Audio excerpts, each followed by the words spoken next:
I always believed photographs were anchors to memory, little frozen moments that told the story of who we were, where we belonged, and who loved us.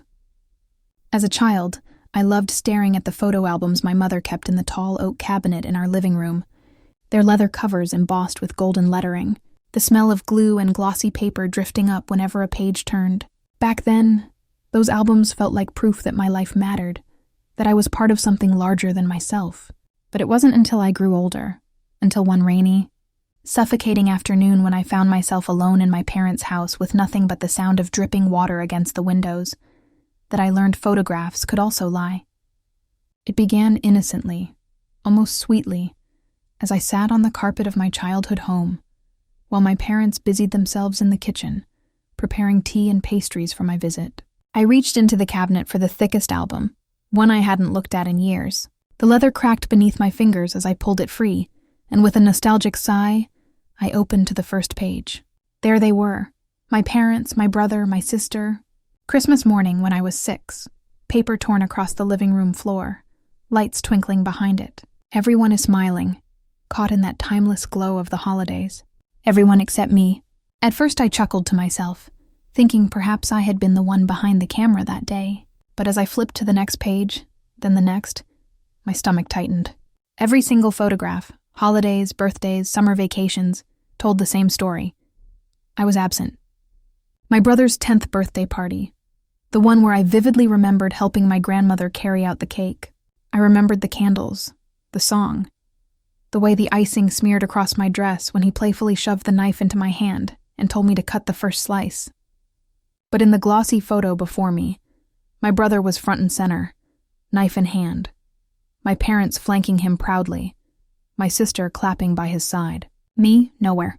I frowned, my mind racing back to my 9th birthday, the one when I wore that ridiculous pink crown my grandmother insisted on buying for me. I remembered standing in the center of the table, cake before me, candles glowing, my family chanting as my cheeks burned with both embarrassment and delight. I remembered the frosting that smeared across my nose when my father leaned too close, making everyone laugh. I remembered because it was mine. It was one of the few moments I had ever felt like the focus, like the star, but when I turned the page, I felt the blood drain from my face. There was the same cake, the same candles, the same pink crown, except perched on my sister's head. My brother stood in the middle, holding the knife, the frosting dabbed on his nose, while my parents leaned in as though they were admiring their perfect, beloved children. I wasn't there. I had been erased. My hands trembled as I closed the album, then opened another, desperate to prove to myself that I was imagining things, that maybe my memory had twisted details over time. But album after album told the same sickening story. Vacations to the beach, where I remembered building sandcastles taller than myself, showed only my brother and sister smiling with shovels in hand.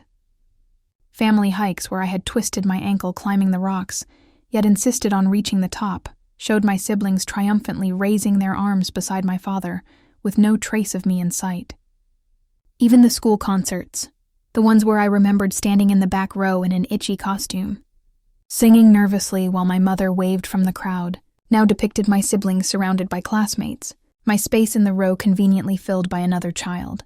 It wasn't just a missing face. It was deliberate, thorough. They hadn't simply chosen photos where I wasn't present. They had taken photos I remembered being in and had removed me. I could almost see the faint traces, the way a background blurred unnaturally, the edge of an arm that looked too stiff, the slight warp in the shadows. Someone had cut me out. Someone had deliberately painted over me, as though I had never existed at all. My throat tightened, my chest aching as though I were being hollowed out. The rain outside seemed to grow louder, pounding against the glass, echoing the chaos inside my head. I shoved the album shut, my heart racing, but some sick part of me couldn't stop. I needed to know how far it went. I pulled another album from the bottom shelf, this one thinner, newer, from my teenage years. I opened it and froze. My high school graduation. I remembered the day vividly, the sun scorching above us, my hair sticking to my skin beneath the stiff cap. I remembered clutching my diploma, tears burning my eyes as my parents smiled with pride. Pride, I thought at the time, was for me. But the photo before me showed only my sister holding a diploma, her gown slightly ill-fitting, my parents beside her. I stared at it, my pulse pounding, because I remembered wearing that exact gown. I remembered it hanging loose at the shoulders. I remembered that moment as my triumph, not hers. But in their version of history, it was never mine to begin with. My legs felt weak, and I dropped the album onto the floor, my breath ragged. The sound echoed through the house, and within moments, my mother appeared in the doorway, drying her hands on a towel, her face tightening when she saw the open pages sprawled across the carpet. "Why are you digging through those old things?" she asked, her tone sharp, defensive. I pointed at the album, my voice cracking. "Where am I? Why am I not in any of these photos? I was there. I remember, you cut me out." My mother's eyes darted to the album, then back to me, and for the briefest moment, I thought I saw guilt flicker in her gaze. But it vanished quickly, replaced by that cool, dismissive smile she wore so well. "Oh, don't be so dramatic. You always looked so awkward in photos. We just cleaned them up a little, made them nicer. Nicer," I whispered, the word bitter on my tongue. "You erased me. You made it look like I was never even there." She rolled her eyes, tossing the towel onto a chair. "Honestly, you're overreacting. They're just pictures." My father passed by then, glancing at the scene with disinterest, his face unreadable as he muttered, "Leave it alone. It's not important." But from the corner of the room, I caught sight of my brother and sister lingering, their smug expressions cutting into me like knives. They knew, they enjoyed it. As if by erasing me from the photos, they had finally won the unspoken war for my parents' approval. My entire body trembled, my vision blurred with tears I refused to shed in front of them. I couldn't give them that satisfaction. Instead, I gathered the albums, shoved them back into the cabinet, and forced myself to walk away, though my insides screamed in protest. I needed air. I needed space to breathe before I suffocated. As I passed my parents' study, something caught my eye. A crumpled scrap of paper near the trash bin. I don't know why I bent down to pick it up. Maybe some instinct, maybe desperation for proof. When I unfolded it, my breath caught. It was a piece of a photograph, torn unevenly along the edge. On it was my arm, cut off at the shoulder, the sleeve of the dress I remembered wearing on my 9th birthday. They had literally torn me out of my own photo and thrown me away. My fingers clenched the scrap so tightly it wrinkled in my hand. Proof. Proof that I wasn't imagining it. Proof that I wasn't delusional. Proof that I had been erased. I stuffed it into my bag before anyone could see. That night, as I drove home through the rain, the windshield wipers struggling against the storm, my mind spun in circles. I stared at the scrap of photo every time I stopped at a red light, the jagged edge whispering to me that my existence had been treated as disposable. But beneath the grief, beneath the hollow ache spreading in my chest, one question burned hotter than all the rest. Why? Why did my family feel the need to pretend I never existed? Why did they rewrite history to exclude me, to crown my siblings in my place? The betrayal cut deeper than any wound I had ever known. It wasn't just about pictures. It was about my very identity, stolen and replaced. And in that moment, gripping that scrap of paper like a lifeline, I swore I would find out the truth, no matter how much it hurt. After that day in my parents' house, I couldn't sleep, couldn't eat, couldn't even think straight without the images of those altered photos clawing at my mind like ghosts that refused to be buried. I would lie in bed at night staring at the ceiling, listening to the hum of the refrigerator and the occasional passing car outside, and I would wonder if I had somehow imagined my entire life, if the laughter and warmth I remembered had only ever been fabrications my mind created to protect me, if my parents had never loved me in the first place, and I had been fooling myself with memories that no longer matched the evidence. And in those long, sleepless hours, I began to doubt the very fabric of my reality, asking myself over and over whether those smiles in the photographs had ever been genuine, or if they were just masks my family wore until they could finally erase me completely. The paranoia ate at me until I realized that if I didn't act, if I didn't seek out something concrete, I would drown in uncertainty. So I began to dig into the fragments of my past that still remained untouched by my parents' rewriting of history. And the first person I turned to was the only one who had ever looked at me with true softness in her eyes, my grandmother. She lived only an hour away, in the small, crumbling house with faded wallpaper and a garden overrun with weeds that had once been her pride.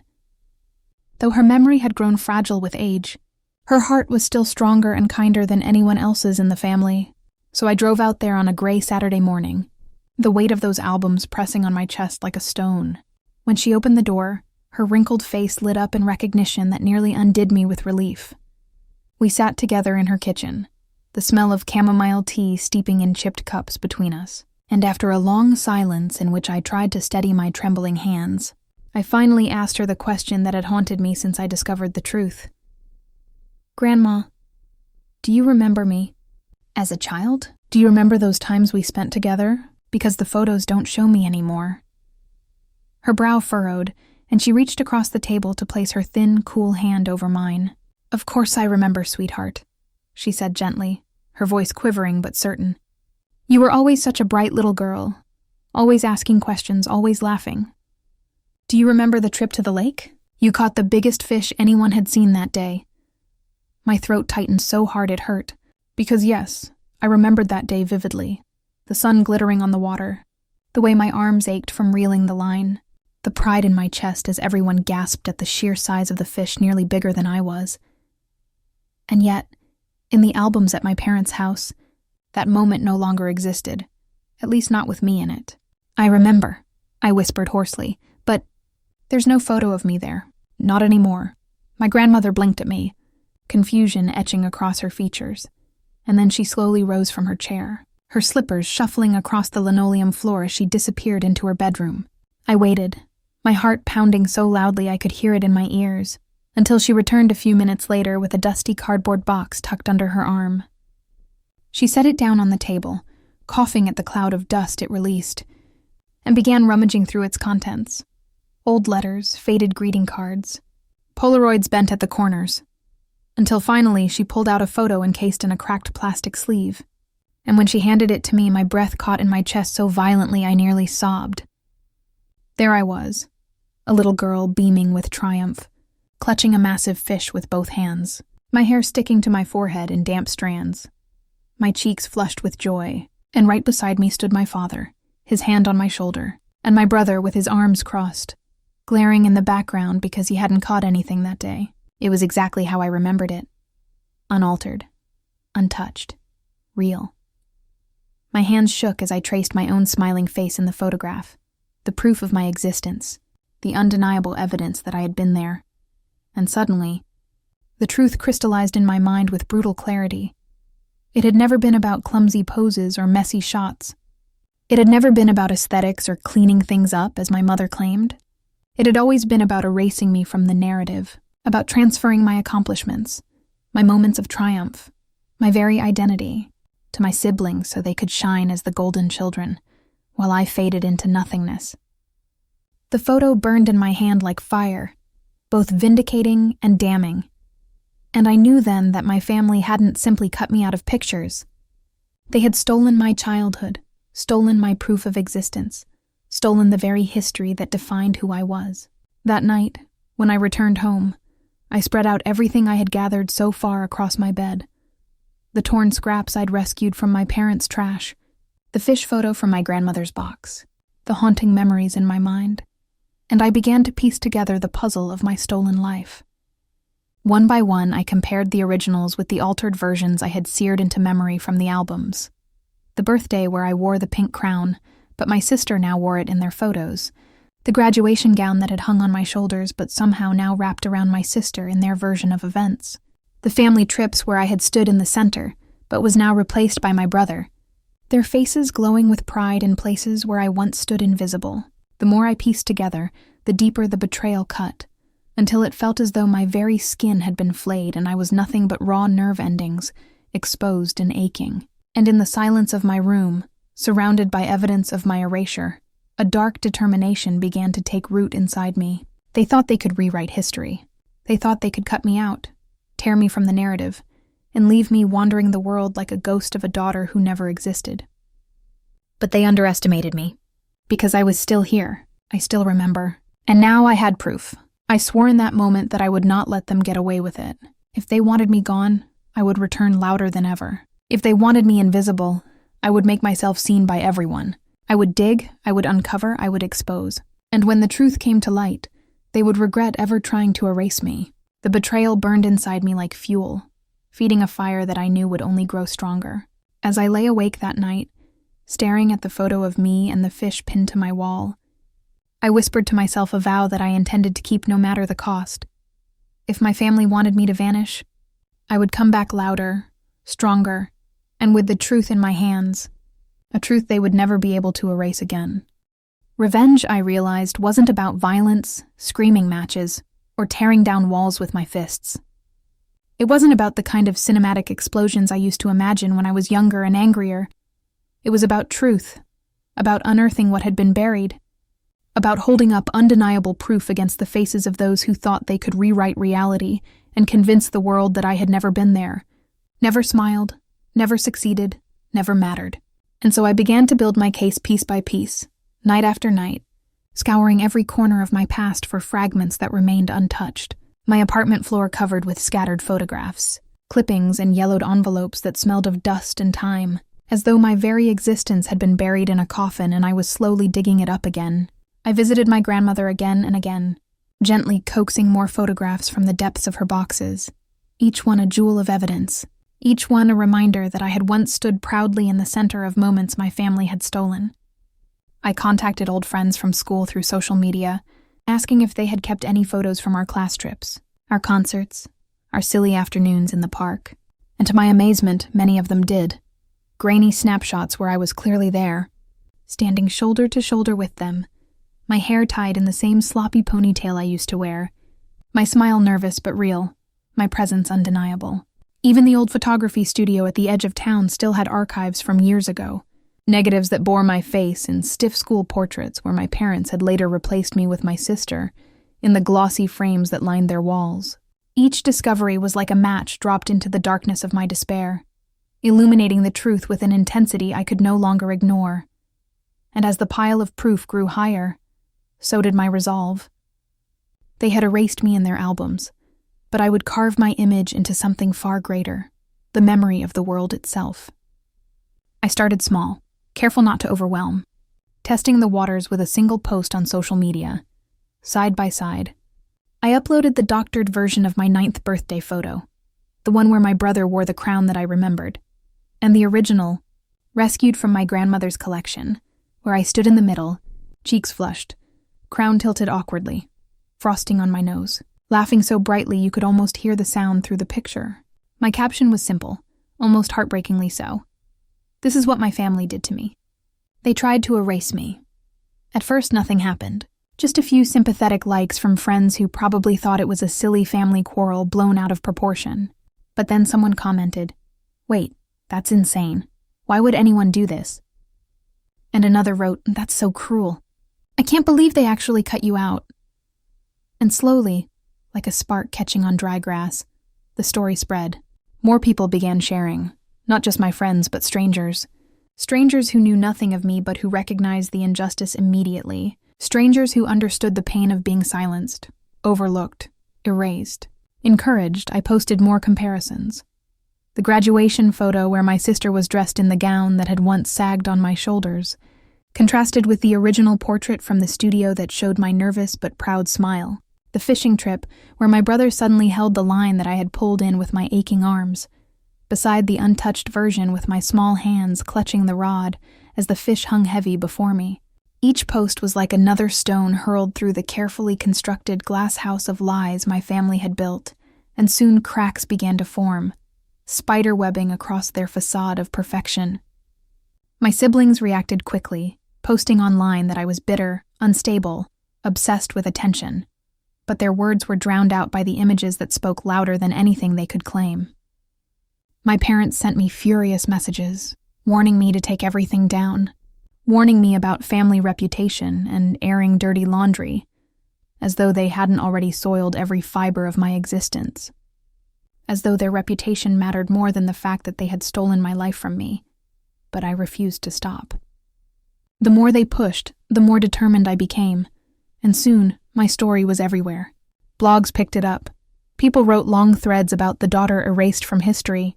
Commentators debated whether it was an extreme case of favoritism or something darker.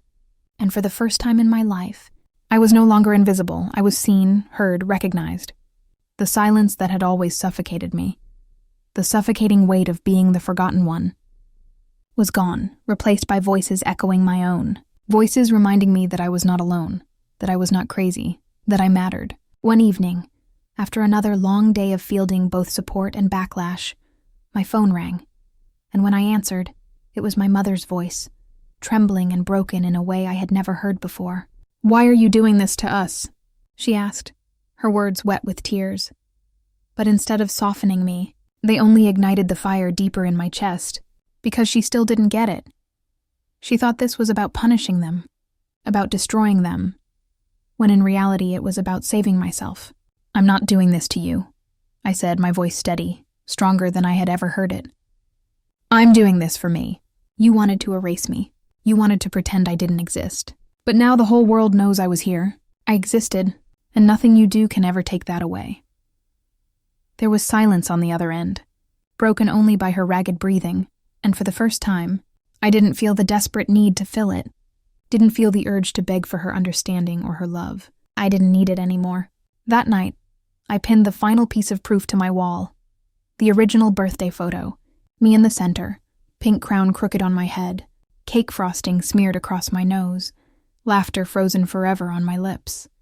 And I sat before it for a long time, tears streaming down my face, but they weren't tears of grief anymore. They were tears of release, of liberation, because at last, I was real again. At last, the ghost of a daughter they had tried so hard to bury was alive, breathing, undeniable. And as I looked at that photograph, glowing softly under the lamplight, I made myself one last vow. Never again would I allow anyone, family or otherwise, to cut me out of my own story. I had proof, I had a voice, I had myself, and this time I would never let anyone erase me.